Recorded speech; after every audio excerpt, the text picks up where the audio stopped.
Are you crazy, old woman? Look what you did to my designer shoes. Vanessa Williams screamed as a few drops of dirty mop water hit the tip of her heels. She didn't care that it was an accident. She didn't care that the woman was old or frail. In a burst of rage, she kicked her.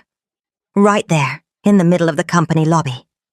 What Vanessa didn't know was that the cleaner she just attacked was the billionaire CEO's mother. The marble floors of Sterling Holdings glistened like glass under the morning light.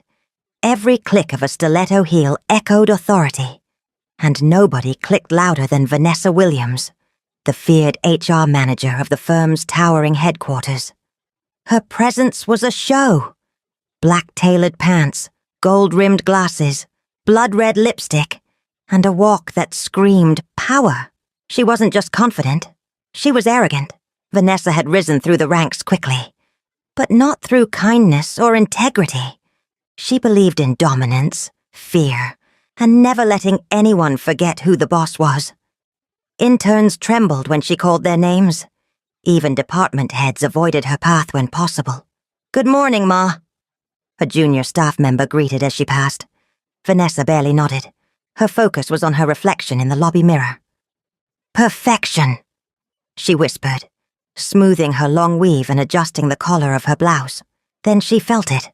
A cold splash, just a few droplets, hit the tip of her designer heels. She looked down. A faint smear of dirty mop water trailed across the glossy leather. Her jaw tightened. "What nonsense is this?" she snapped, eyes flaring as they darted toward the source.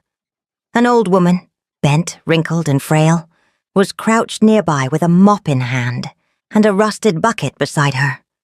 Her uniform was faded and sagged from too many washes.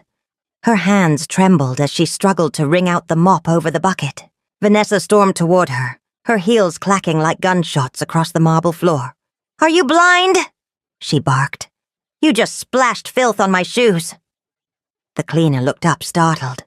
"I'm so sorry, madam, I didn't mean—" Before she could finish, Vanessa kicked the bucket aside, water splashing across the floor. Then, in a moment of rage, she shoved the woman backward with her foot. The old cleaner fell hard, letting out a soft cry as her hip hit the floor. Gasps filled the lobby. "Useless woman! You nearly ruined my shoes! Do you know who I am?" The old woman said nothing. Her eyes, tired but deep with something unreadable, met Vanessa's briefly. And then she bowed her head. Security guards froze. Receptionists looked down. Nobody dared interfere. Vanessa stormed into the elevator and jabbed the top floor button.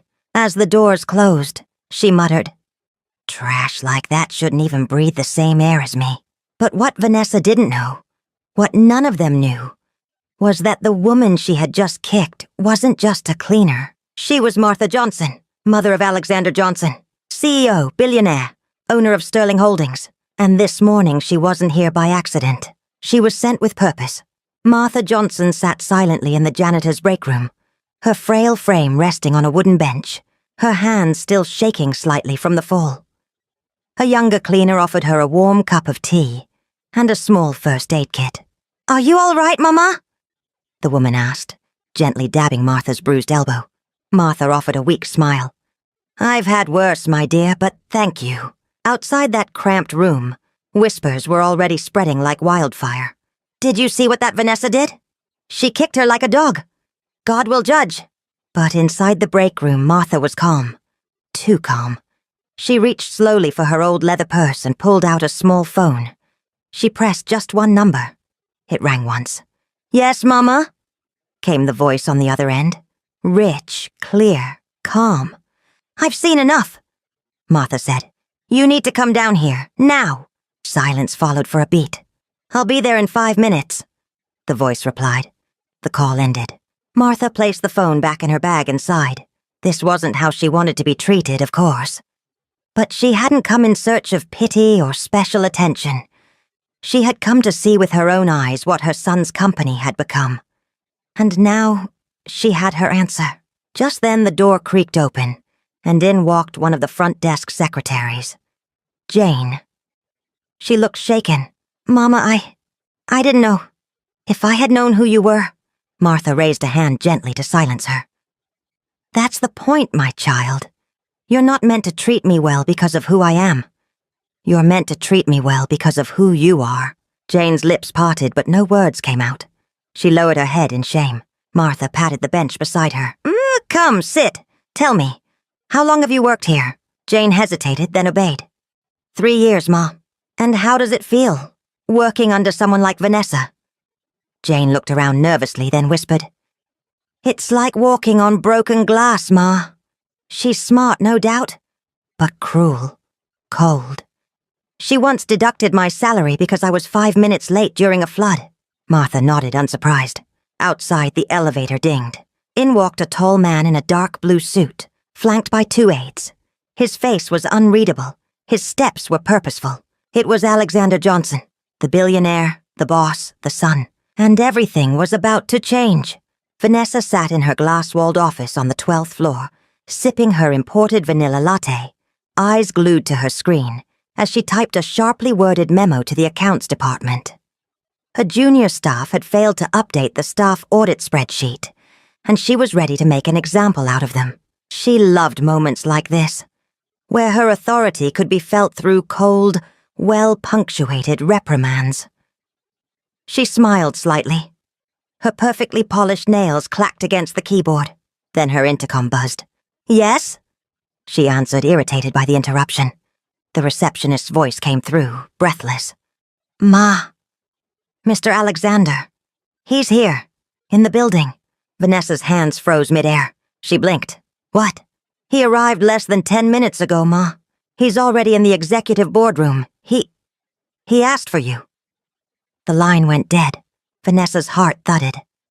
Mr. Alexander Johnson didn't just show up unannounced. He was a ghost in the building.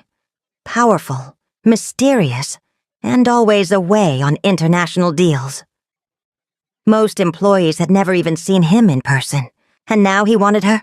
She stood, smoothed her blouse, checked her reflection, and reapplied her lipstick in practiced precision. Then she slipped into her red-bottom heels and grabbed her folder. Her heart beat faster, but her expression stayed fierce. She couldn't afford to show weakness. Not today. As she stepped out of her office, whispers followed her. Why did he call her? Is it about what happened this morning? I heard the old woman was his mother. The last whisper hit her like a slap. She paused mid-stride. What did they just say? She turned sharply, but the whisperers melted away like shadows. Vanessa forced her legs to move. Down the long corridor, her heels clicked, but no longer with the same thunder. There was hesitation in the sound now. Doubt. Unease. She reached the tall oak doors of the executive boardroom. 2 senior aides stood by, hands clasped. She's here, one of them said, then opened the door without a word. And there they were. At the head of the table sat Mr. Alexander, tall, composed, and deadly silent. And seated beside him, her shawl draped neatly across her shoulders, eyes calm and unblinking, was the cleaner from that morning. Vanessa's eyes widened. Her breath caught in her throat. Mama? Mr. Alexander said quietly, never looking at Vanessa. Is this the woman? Martha Johnson nodded once. Vanessa's folder fell to the floor. For the first time in her career, Vanessa had nothing to say. Vanessa stood frozen. The boardroom, cold and silent, suddenly felt like a courtroom, and she was on trial. Her legs began to tremble slightly. Her mind raced to find an explanation, an excuse, a diversion, anything that could undo what had already happened. Mr. Alexander, she began, her voice cracking. I didn't know she was your... That's the problem, he cut in sharply, still not looking at her. His tone was quiet, yet carried more weight than a shout. You didn't know. And so she became disposable. Vanessa's mouth parted, but her voice failed. Martha turned slowly in her chair, her aged but steady gaze locking with Vanessa's. Do you treat all the cleaners that way? Or did I earn something special this morning? Vanessa took a small step forward. Ma, I'm sorry. I lost my temper, Do you think my son became who he is by stepping on people? Martha's voice was low, almost gentle, yet every word struck like thunder. Vanessa's chest tightened. I made that mop water spill. On purpose, Martha continued. I wanted to see how the so-called stars of this company treated those they believed were beneath them. Alexander finally turned to Vanessa. His eyes were glassy steel. And now I know. Vanessa, I trusted you with people, with our work culture, with our image. And this morning, you kicked my mother. You insulted her. In public. Vanessa shook her head quickly. Sir, please. I wasn't myself. He stood. You were exactly yourself. He said, each word deliberate. That's what makes this so much worse. Tears welled up in Vanessa's eyes. She dropped to her knees. Please, sir, please. I've worked here for 8 years. I've poured my life into this company. And yet you forgot what this company stands for. Alexander said, We build. We don't destroy. Martha watched silently. Security! Mr. Alexander called. 2 guards stepped in. Vanessa's eyes widened. No, please. Don't do this. Don't embarrass me. Alexander looked away. Letting you stay after this would embarrass us all. She broke down. Please, I'll do anything. You already did. Martha replied softly. And the world saw. As she was escorted out of the boardroom, sobbing, shoes clicking awkwardly against the tile floor, Vanessa looked back one last time, but neither Alexander nor his mother returned the look. Her reign had ended, not with applause, but with silence. Vanessa sat on the edge of her bed in her apartment, the evening sun casting long shadows across the pale walls. Her room, once filled with designer bags, framed certificates, and perfume bottles, now looked cold, empty. She hadn't spoken since she got home. The driver had left her at the gate. No words, no comfort, just quiet shame. She had walked past the security guard without her usual strut. The neighbors had watched, confused, as the woman who once held her head high stumbled in like a ghost. Now her phone was ringing. It had rung 22 times that day. Messages poured in. What happened? Is it true? Vanessa, you need to explain yourself. She didn't reply. Instead, she stared at the framed photo of herself taken last year, standing tall beside Mr. Alexander at the company's anniversary gala. The caption had read, Pride of HR, Power Woman. Now she felt neither proud nor powerful. Tears rolled down her cheeks, silent and bitter. She thought about that moment, the mop, the splash, the old woman's eyes. Why had she done it? Was it pride? Was it entitlement? Or had cruelty simply become second nature? She tried to sleep, but sleep would not come. When her widowed mother, Mama Grace, returned from church that evening, she noticed something was wrong immediately. My daughter, she called. What is it? You haven't even touched your food. Vanessa didn't reply. Her mother sat beside her. You're scaring me. That's when Vanessa broke. She cried, loudly, bitterly, like a child. I ruined everything, Mama. She sobbed. Everything. Mama Grace wrapped her arms around her daughter. Tell me, what happened? And so, for the first time, Vanessa told the truth. Every detail, every word, every cruel act, every regret. Her mother listened. Then she sighed. My daughter, the higher you climb without humility, the harder the fall. But you're still alive. That means there's hope. Vanessa shook her head. They'll never take me back. Maybe not, Mama Grace said gently. But maybe this fall wasn't to break you. Maybe it's to build you right. That night, Vanessa lay in bed, staring at the ceiling. The silence was no longer empty. It was echoing with something else. A choice. The days that followed blurred together. Vanessa avoided the internet. But she didn't need to check it to know what was happening. Her disgrace had gone viral. Someone had recorded the incident on their phone. The clip was everywhere. Arrogant HR kicks elderly cleaner. Turns out to be boss mum. Power-drunk employee gets instant karma. Justice for Mama Martha. Even strangers were calling her name. With disgust, no company wanted to hire her. Her email inbox was filled with rejection letters. Her phone, once buzzing with high-level connections, became a graveyard of silence. She had become a pariah.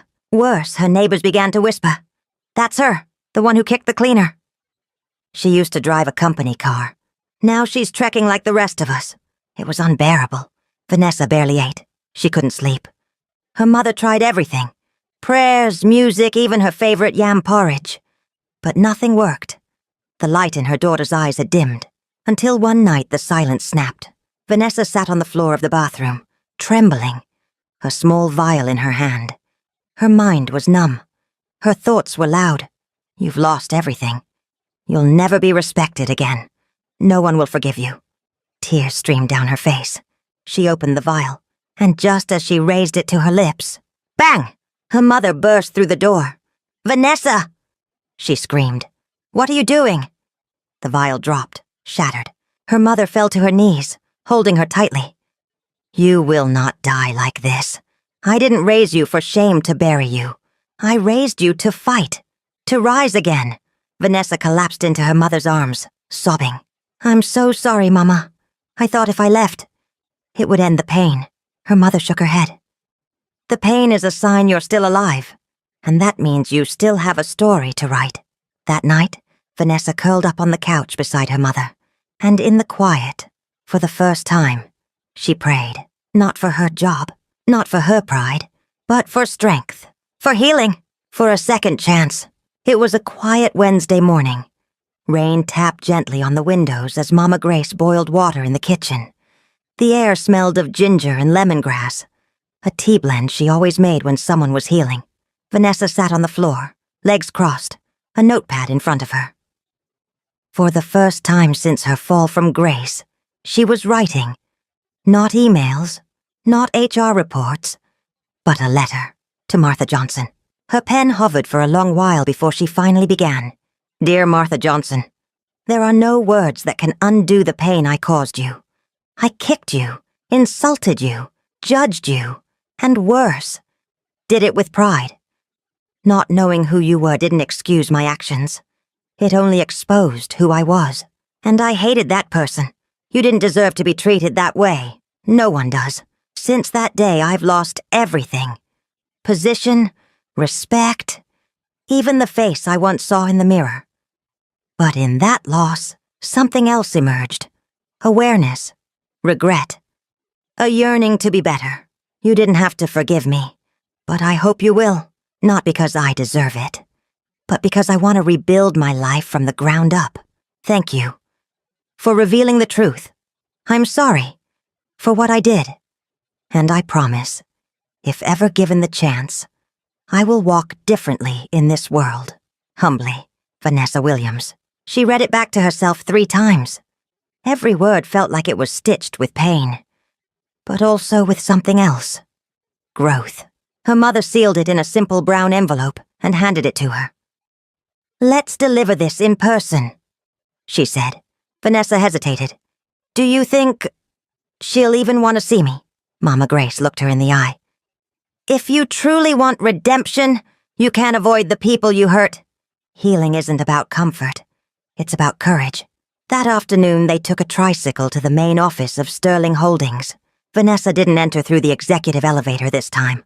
She came through the side gate, like a visitor. No badge, no pass.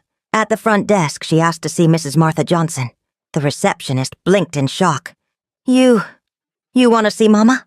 "Yes," Vanessa said with no makeup, no titles, just truth. "Please, I just want 5 minutes." A call was made, and to Vanessa's surprise, the answer came back quickly.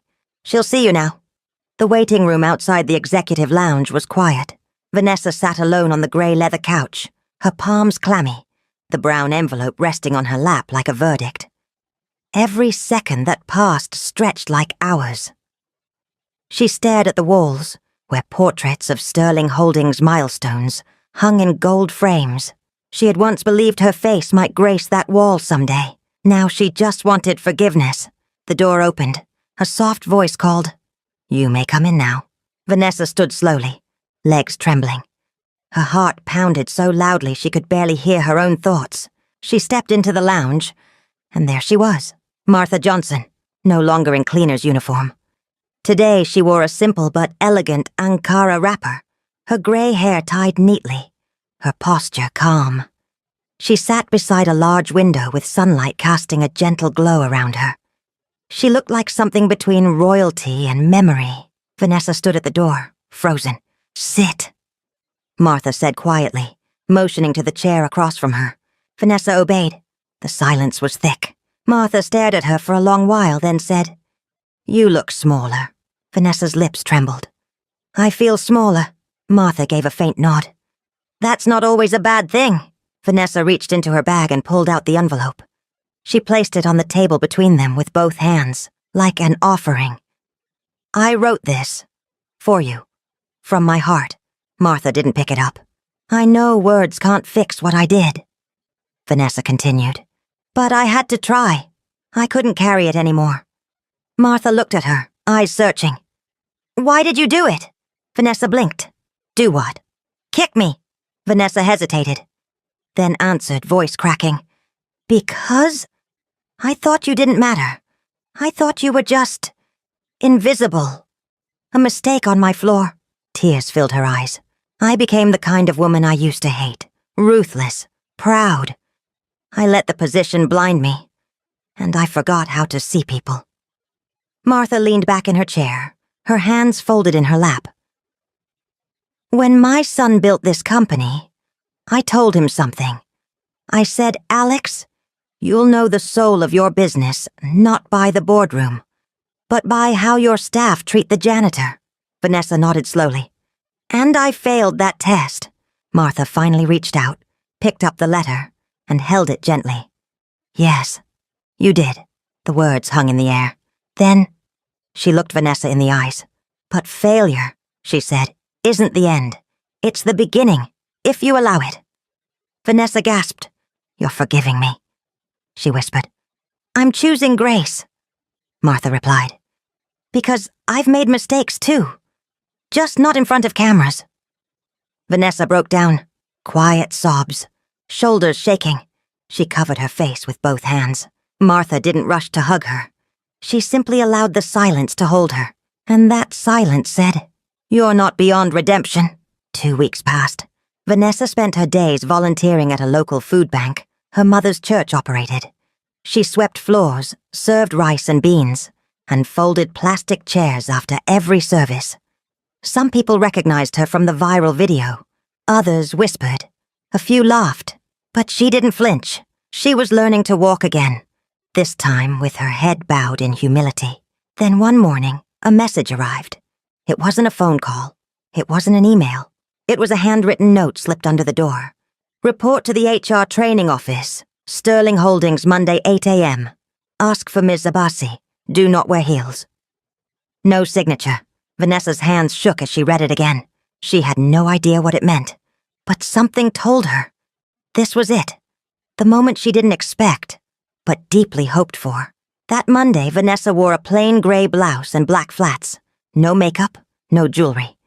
She carried only her ID and a simple notepad. She arrived early. The receptionist didn't roll her eyes this time. She offered a polite nod. "They're expecting you." Vanessa stepped into a side wing of the building she had never entered in her former role. The HR training office was smaller, warmer, and smelled faintly of books and lemon oil. On the wall was a poster. "Humility isn't weakness, it's wisdom in motion." She swallowed hard. Then the door opened. A petite woman with box braids and square glasses entered. "You must be Vanessa." "Yes, Ma," Vanessa softly. "I'm Ms. Abbasi. I run the Internal Growth and Culture Unit. We have a position open for an admin assistant in this department. Very different from what you're used to." Vanessa didn't blink. "I'll take it." Ms. Abbasi studied her, impressed. "No argument? No negotiation?" "I'm not here for power anymore," Vanessa replied. "I'm here to grow." "Good." Ms. Abbasi nodded. "Because here we don't lead with titles. We lead with example." Vanessa exhaled. For the first time in months, something like peace settled in her chest. By noon, she was handed a new ID card, a small desk, a shared office space, and a new label. Admin Assistant, Department of Culture and Values. Some staff passed by and stared. A few giggled. But Vanessa kept her head down and worked. She fetched files, took notes, printed agendas, smiled when the janitor brought her tea, and when no one was looking, she whispered to herself, "This time, I'm building something better." Weeks turned into months. Vanessa rose early every morning, took the bus to work, and arrived before most staff. She no longer wore designer blouses or loud perfumes. Her power suit had been replaced by simple cotton dresses and low-heeled shoes. She smiled at security guards, held doors for interns, and asked the cleaners how their children were doing. It confused people. "Is this the same Vanessa?" One staff member whispered. "She they do undercover humility now?" Another joked. But it wasn't a performance. It was transformation. In her new role as admin assistant in the Department of Culture and Values, Vanessa's job was simple. Take notes during training, help set up for team-building sessions, and coordinate staff feedback. But beneath those tasks, something deeper was happening. She was watching, listening, learning. One afternoon, Ms. Abbasi handed her a folder titled, "The Culture Audit Project." "We're rolling this out across the company," she said. "We're reviewing how staff treat each other, top to bottom. I want you to help design the internal survey." Vanessa blinked. "Me?" Ms. Abbasi nodded. "Yes, you. You've been on both sides of this coin. I want your insight." Vanessa felt a lump in her throat. She nodded, speechless. Over the next few days, she poured her heart into the survey draft. She asked questions like, "Do you feel seen at work? Has anyone ever made you feel less because of your role? If you were CEO for a day, what would you change?" When Ms. Abbasi read it, she smiled. "It's not just good. It's real." The project launched and responses poured in, hundreds of them. Some heartbreaking, some inspiring. And then came an invitation. Mr. Alexander wanted to meet the team behind the culture audit. Vanessa froze when she saw the email. "Should I go?" she asked Ms. Abbasi nervously. Her boss smiled. "You earned this." The day of the presentation, Vanessa stood at the far end of the conference table, holding a printed copy of the report. Mr. Alexander entered, flanked by aides and executives. He saw her, and smiled faintly. "Ms. Vanessa," he said calmly, "I've read your work. Impressive." Vanessa bowed her head. "Thank you, sir." He flipped through the pages. "We're not just going to review this. We're going to implement it. And I want you to help lead the next phase." Vanessa's eyes widened. "You mean—" "Yes," he said. "Welcome back. Not to where you were, but to who you were meant to become." Vanessa blinked back tears. In silence, she whispered, "Thank you." But deep down, she knew this wasn't a reward. It was responsibility. The transformation of Sterling Holdings began quietly. Under the new Culture of Humanity initiative, policies were revised, trainings were restructured. Anonymous reporting channels were created for staff to share their experiences, good and bad. Respect was no longer a suggestion. It was a requirement. And behind it all, working quietly, yet purposefully, was Vanessa Willems. She still didn't have a private office. She still shared a desk. But now, executives consulted her, staff respected her, and her voice carried weight again. Not through fear, but through truth. Her greatest task was leading the Empathy Labs, a new workshop where staff members from different levels switched roles for a day. Janitors attended meetings. Drivers sat in HR chairs. Executives answered calls at the front desk. It was chaotic at first, and then magical. Laughter, tears, understanding. In one session, the notoriously impatient logistics supervisor spent 2 hours trying to fix a jammed photocopier and confessed, "I never knew they go through this every day." That same afternoon, Vanessa stepped into the elevator with Martha Johnson, now a frequent guest in the company, as an unofficial advisor. They stood in silence until the doors closed. "You're doing well," Martha said softly. Vanessa smiled. "I'm trying, every day." Martha turned to her. "I never told you this, but when I was a cleaner in my youth, I was once slapped by a bank teller who thought I was stealing. I cried for days, but I also made myself a promise." "What promise?" Vanessa asked. "That one day, I'd build or influence a space where no one was ever made to feel small again." Vanessa's eyes moistened. "And now," Martha continued, "you're helping fulfill that promise." Vanessa swallowed. "Thank you for not giving up on me." I didn't forgive you for who you were, my dear, Martha said, but for who you could become. That evening, Vanessa sat at her desk, alone, reading one final survey response. I used to be afraid to speak in meetings. Now my ideas are being implemented. Thank you for making this place feel human again. She closed the file. Her reflection in the glass window was different now. Softer, steadier, whole. And in that quiet moment, she whispered the words she once feared she'd never say.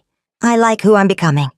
It had been nearly a year since Vanessa's fall and rise. Sterling Holdings was no longer just a powerhouse of business success. It was now recognized as one of the most humane workplaces in West Africa, with articles praising its transformation, employee well-being programs, and inclusive culture. And at the center of it all stood Vanessa, no longer hidden in shame, but walking in purpose. She had changed, and others had noticed. Among them was Dr. Philip, a gentle, quiet-spoken behavioral consultant from the company's mental health partner firm. He had first met Vanessa during a co-led training on leadership and emotional intelligence. He admired her resilience, her honesty, her humility. At first, they spoke after sessions, then over coffee, then on Sunday morning strolls. And eventually, it became impossible not to notice how much brighter Vanessa laughed when he was near, or how his eyes softened whenever she spoke. One Thursday evening, after a youth seminar where Vanessa had given a powerful talk titled Grace After the Fall, Philip walked her home. They passed a small roadside suya stand, and Vanessa laughed as she pointed at the pepper level chart. You? Medium. I dare you to go extra hot, he chuckled. Challenge accepted. They ate under a streetlight, paper plates on laps, laughter between them. Then he turned serious. You know, I've watched you rebuild your life with bare hands and a better heart, he said, voice low. You didn't just recover. You transformed. Vanessa smiled, unsure what to say. I've also watched myself fall for you, a little more each day. Her eyes widened. Vanessa Williams. He continued, pulling out a small wooden box from his satchel.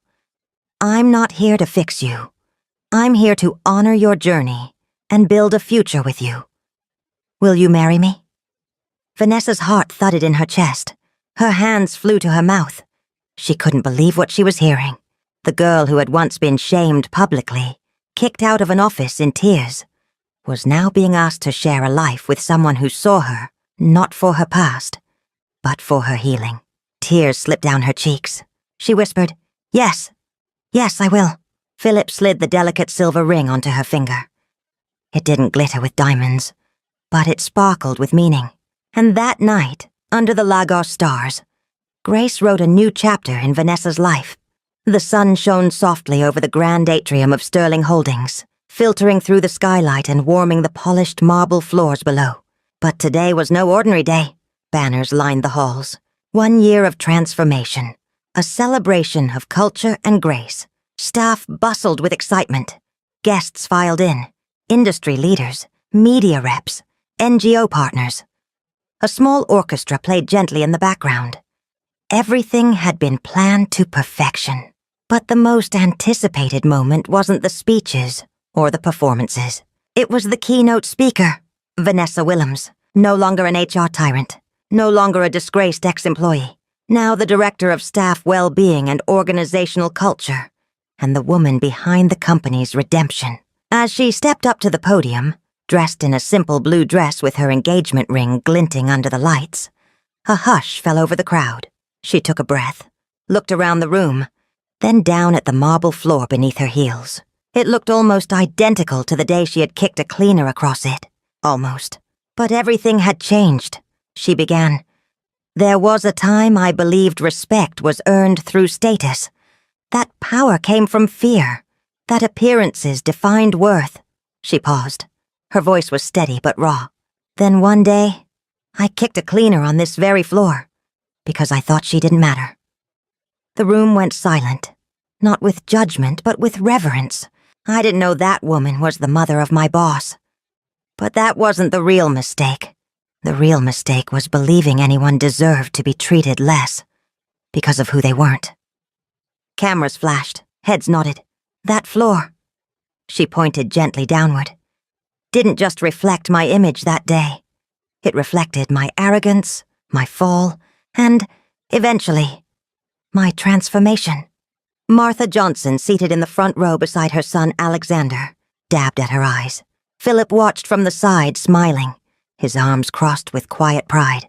Vanessa continued. Sterling Holdings gave me a second chance, but I only earned it when I stopped trying to save my reputation and started saving my heart. She turned slowly, addressing the room as one. Your role doesn't define your worth. Your paycheck doesn't measure your value. Kindness, humility, and humanity, those are the true currencies of power. The hall erupted in applause, a standing ovation. As Vanessa stepped down, Alexander took the stage briefly. She didn't just change herself, he said, gesturing to her. She changed us all. Later that evening, after the event had ended, Vanessa walked the now empty hallway of the office. The lights were dimmed. Only the soft echo of her flat shoes remained. She passed by a cleaner, new to the company, struggling to push a heavy cart. Vanessa paused. Let me help you with that, she said. The young cleaner blinked. Ma, you want to help? Vanessa smiled. No, I need to. And as she bent down, shoulder to shoulder with the cleaner, the marble floor once again reflected her image. But this time, it didn't reflect pride. It reflected grace. The end. If this story touched you, don't forget to subscribe, comment, and share, not just to support the channel, but to carry its message forward. And always remember, kindness is never beneath you. Stay with us for more stories that heal hearts, stir souls, and inspire transformation.